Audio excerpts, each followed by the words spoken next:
I'll add lip to it. Hey, I wanted to make this video here. I want to introduce everybody to somebody that was a huge part of my life, very important to me, and it's why I'm here with him right now. It has a lot to do with my young adulthood, bodybuilding, and basically just a lot of important things in my life in general, even, but related to what I am doing is the bodybuilding aspect and how he was so important to me in that. Growing up, bodybuilding was the one thing that kept me alive.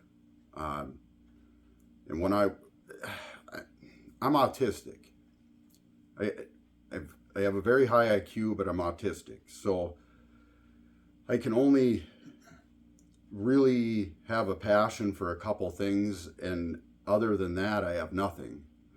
And I have a lot of lack of abilities outside of the intellectual realm, I'm finding. And that's why everyday tasks, and I kind of, my whole life had this, and people said this exactly to me, was lack of self-preservation. Nobody had ever taught me any kind of self-preservation, and all I did was, to keep alive, was go toward the few things that I could comprehend. So,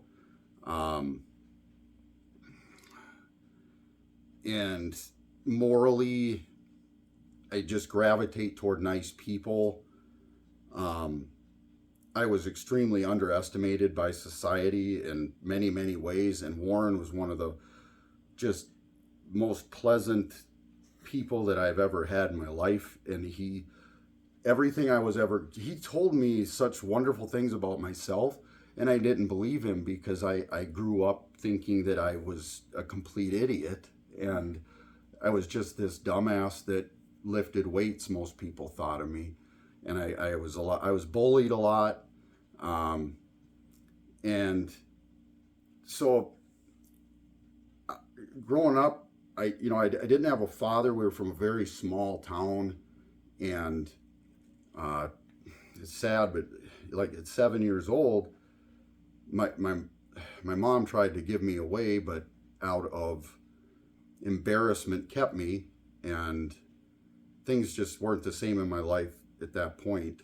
But I remember getting dropped off in a waiting room of a little gym while she played some racquetball with friends, and I opened a bodybuilding magazine and I saw a picture of Lee Labrada, who is now coaching his son Hunter Labrada, who's I think he's one of the most impressive pro bodybuilders out there right now. I think he had a bad year this year, but we all have bad years. But everybody, when I did my very first show, this is the man right here that dieted with me, and we did the show together.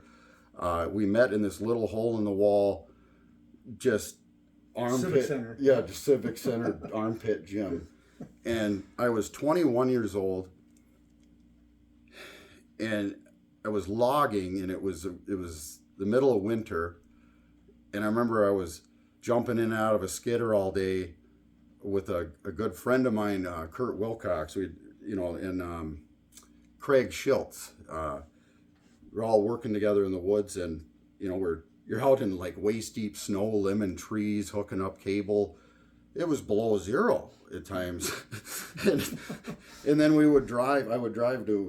We would be a half hour to 45 minutes away from the gym, and I would drive and meet Warren and work out 3 days a week at this gym, and then drive 30 minutes north and make sure the homestead's good and the kids whatnot, and just it repeated.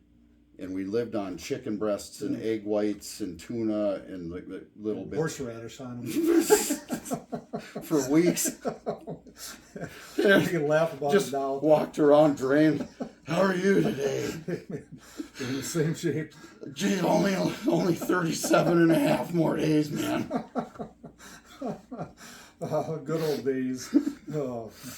But Warren, I didn't know this when I was younger, but there was all my friends. I remember like Kurt Wilcox and Robert Brisky and Warren. And all my friends were anywhere from 10 to 20 years older than I was, and I think it was the fact that I had zero father figure of any kind in my life, and guys like Warren, you'll see if once Warren starts talking that he's a lot like me, and you'll see why we connected. But Warren, I want to thank you for everything you ever done for me. We did 4 contests together. Yeah, we lived We best did friends out of the it. Gopher State, and then we did some IMBF shows, Yeah. two IMBF competitions. Yeah, but I hand it to you because you taught me the bodybuilding part of it. I could do the lifting part, Yeah. but you're the one that taught me the scientific part of it. Okay. And that's, Yeah. I'm always ever grateful for you for that. Because even today, I still remember a lot of the stuff that you taught me that, I live today by it. Yeah. So, and I got results. That was the main thing. Is when I trained with you, that really kept me pumped up. Yeah. Was, hey, you got to look at this, do this, and do it for a couple weeks or whatever, and take a picture of myself or look in the mirror. You could see results. Yeah. So that's what kept us going through them 37 days. That's all I've ever cared about is results. Right. Yeah. If it didn't have results, what are we doing? Right. Yeah. But you always kept up on the new ways of doing things. Yeah, as new as I could. Well, that for what it came was. from a town of 500 people with Oh, Flex right. magazine, and Right. Exactly. The thing is, we at one time thought the internet was even a great tool, and it was just Flex magazine blown into 3,000 different proportions, Right. Yeah. and everybody's eating 6 meals a day, and Yep. post intra workout, blah blah, this and that, and, Oh, and yeah. all that crap, and an entire generation of bodybuilders came up that way, doing the bro split, 1 muscle per week, and whatever, and somehow through that, the thing is, by determination, some bodybuilders actually started getting up in ranks with that system.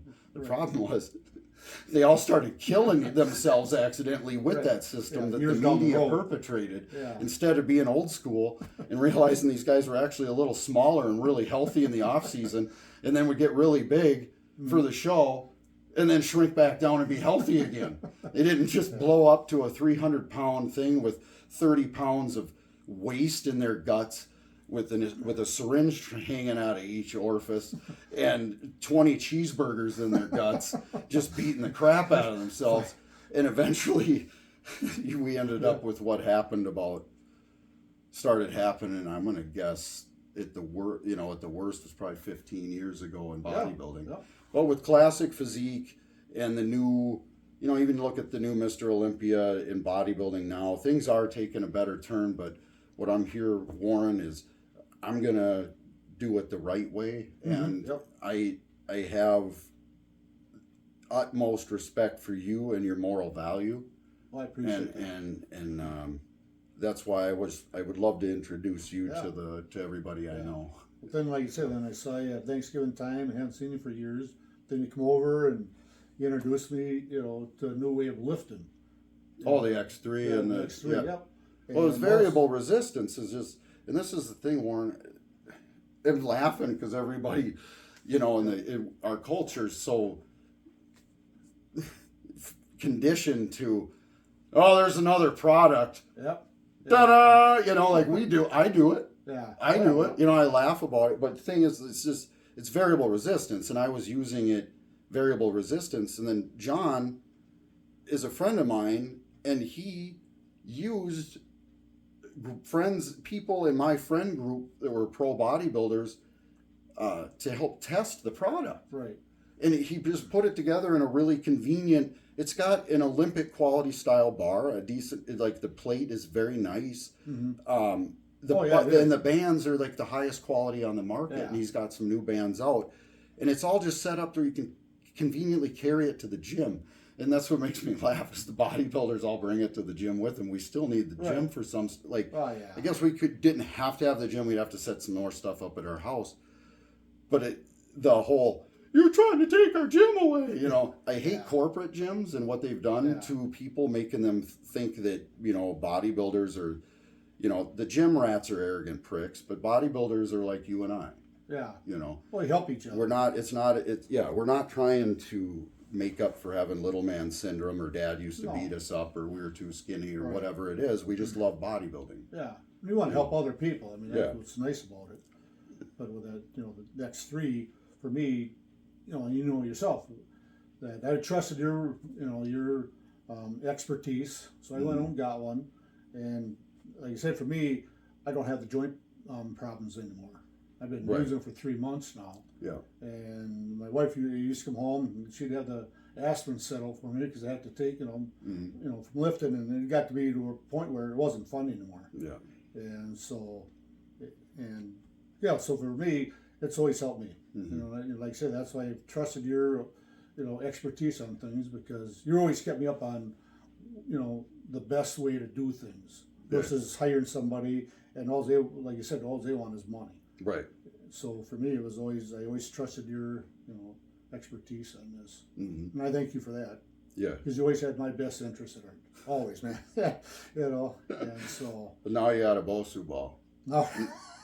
So I break my leg, it's your fault. I'm sending the doctor bills to you. One-legged Bosu ball squats. All right. Yeah. Anything else? Nope. Like I said, I've always appreciated everything you've done for me. Yeah. We've been friends now for almost 25 years. Yep. And it's still, like you said, you've always kept me up, and you always had my best interest. Well, that is one. I've spent the last probably 7 years just becoming who I am now. And Yeah. you know, we've sat and talked. Well, yeah, and Warren, when I basically died on Christmas a couple of years ago, Yep. when I came out of it, I was looking outward at the world. Mm-hmm. And when you look outward at the world, the words and things like that don't hurt you anymore. You just see what's going on. Yeah. And everybody, the bodybuilding world needs help, and I love it, and I'm just going to do what I can, because my time's limited, and bodybuilding means so much to me because it has honestly kept me alive. Mm-hmm. And I talked to very good friends, and no matter what, it did. Sure. Yep. It was the thing that I loved, and it was beautiful. Mm-hmm. And there was people that made it ugly, and you know what? Yeah. Fuck them, honestly. Yeah. I know you don't swear, Warren, No. but fuck them. But for me, it was always going to the gym. You know, it was the people that you met too through Yeah. your journey and stuff like that. You know what Yeah. I'm saying? You know, and that's why I like going to the gym and I lift and stuff like that. It's not where, you know, you're in a corner all by yourself. No, you're out there Yeah. helping people, and you know. And I had a hard time with training the general public. As you know, I only ever worked with like national level bodybuilders, Yeah. or I even trained, you know, Caleb Nelson for, you know, his diet and strength training was through me. He was Sure. the #1 cage fighter in the state. Very good friend of mine. Mhm. But I then went to a public gym to train. I won't get too much into the experience of Yeah. the corporate thing, but the thing is, people knew so little about fitness that they actually insulted me because they didn't know what I was even capable of. Mhm. And the few people that just put some trust in me and did what I said, even though they were living everyday normal lives. One girl, for example, that I will introduce some people to, I worked with her for 30 minutes 3 times a week. Her entire life changed because she just did what I told her to, Mm-hmm. instead of trying to blame it on other crap and then minimizing the failures and Mm-hmm. you know, things of that nature. But for that is why with my website, I'm going to make it so for a small fee, everybody can have access to my information. Mm-hmm. And then the people that are actually wanting to go places can hire me as a coach. Okay. You know what I'm saying? Yeah. Mm-hmm. No, that's a good idea. And then the people that use my methods and actually just stick to them and see they're working because they're sticking to them. Mm-hmm. Oh, yeah. You know what I mean? You have Yeah. to just walk the walk. Well, yeah. Yep. no matter what, squirrels over here. And then if they actually get to a point where like, Mike, I really want to do something with this, well, we can just take off from there. They already kind of know my stuff, Right. but now I'm going to get into being their coach. And you know, through the mental game, Oh yeah. that's where it's at. Yeah. And That's where the coaching comes in. my passion and love for the physique world is unsurpassed. Mhm. And for that, no matter if I'm not making money or I'm fucking loaded, I'm still going to be there and I'm going to love it. Yeah. And that's a good way to have it. Though. Right? Yep. Yeah. All right. Well, I love you, man. Yep. You bet, bud.